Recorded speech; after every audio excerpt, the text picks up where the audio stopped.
हम सब खुद को बहुत अच्छा समझते हैं और सही समझते हैं। हम जो सोचते हैं, जो बोलते हैं, जो करते हैं, उससे हमें लगता है कि हम सही है, चाहे वो दूसरों को बुरा लगे या गलत लगे। पर हर समय हम सही नहीं हो सकते हैं, भले ही हम माने या ना माने।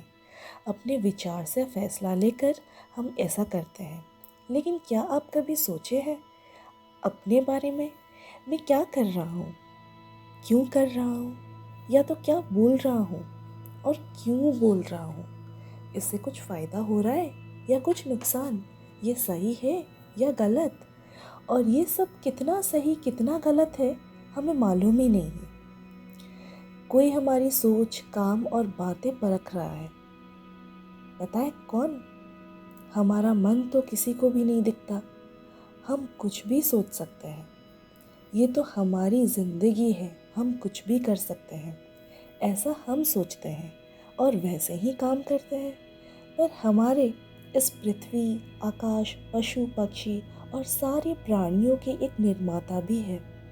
भले ही हम विश्वास करें या ना करें, हमें जिसने बनाया है वो तो हमारे मन भी पढ़ सकते हैं। अगर हम अकेले में कुछ गलत काम करें तो वो भी उनको पता चलता है।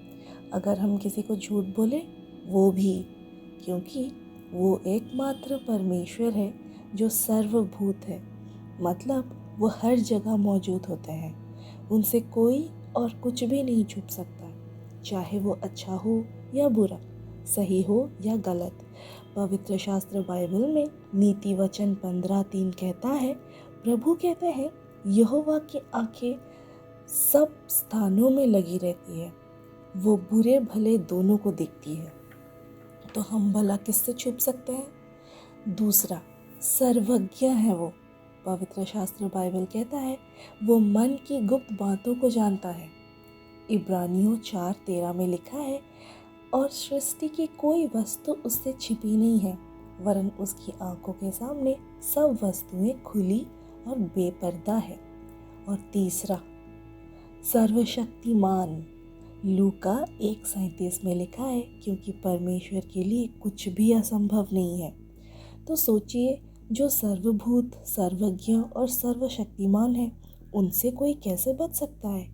हम मन में चाहे कितना भी भला बुरा सोच क्यों ना रखें, पर हमेशा ये सोचते हैं कि अगर हम अच्छा काम करेंगे तो स्वर्ग जाएंगे। हमारे अच्छे काम लोगों को कुछ समय के लिए प्रभावित करता है, लेकिन हमारी बुरी सोच परमेश्वर से छुपानी ही होता है।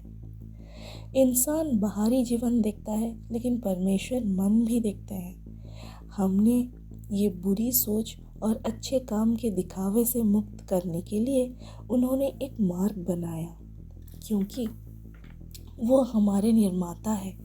उन्होंने अपने स्वरूप इंसान को बनाया। वो तो सच्चे मन के हैं, लेकिन हमारा सोच विचार गलत है, इसीलिए काम भी गलत करते हैं हम।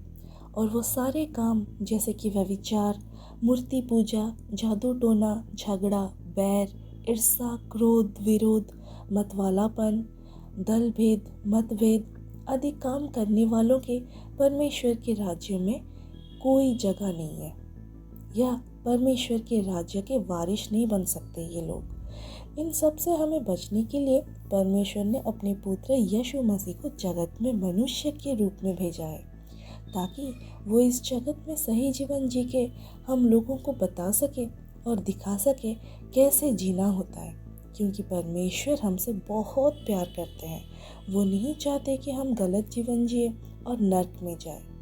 यूहन्ना 3:16 में लिखा है, क्योंकि परमेश्वर ने जगत से ऐसा प्रेम रखा कि उसने अपने इकलौता पुत्र दे दिया, ताकि जो कोई उस पर विश्वास करे वो नष्ट ना हो, परंतु अनंत जीवन पाए। हमारे आत्मा अमर है, इसीलिए कोई मार नहीं सकता है उसे। शरीर के मृत्यु के बाद वो आत्मा या तो स्वर्ग जाएगा, नहीं तो नर्क। और पवित्र शास्त्र बाइबल यूहन्ना 14:6 में यीशु कहते हैं, मैं ही मार्ग हूँ, सत्य हूँ और जीवन हूँ। बिना मेरे द्वारा कोई भी परम पिता या परमेश्वर के पास नहीं आता। परमेश्वर ने सिर्फ यीशु मसीह को ही भेजा है उन तक या स्वर्ग तक पहुँचने के लिए। कोई भी अच्छा काम, कोई भगवान, कोई मूर्ति या कोई इंसान हमें स्वर्ग नहीं ले जा सकता है मेरे दोस्तों, लेकिन सिर्फ़ और सिर्फ यीशु मसीह पे विश्वास कर उनको ग्रहण करने से ही हम स्वर्ग जा सकते हैं। तो आइए आज ही हम अभी इसी वक्त यीशु मसीह को अपने जीवन में ग्रहण करें। आमीन।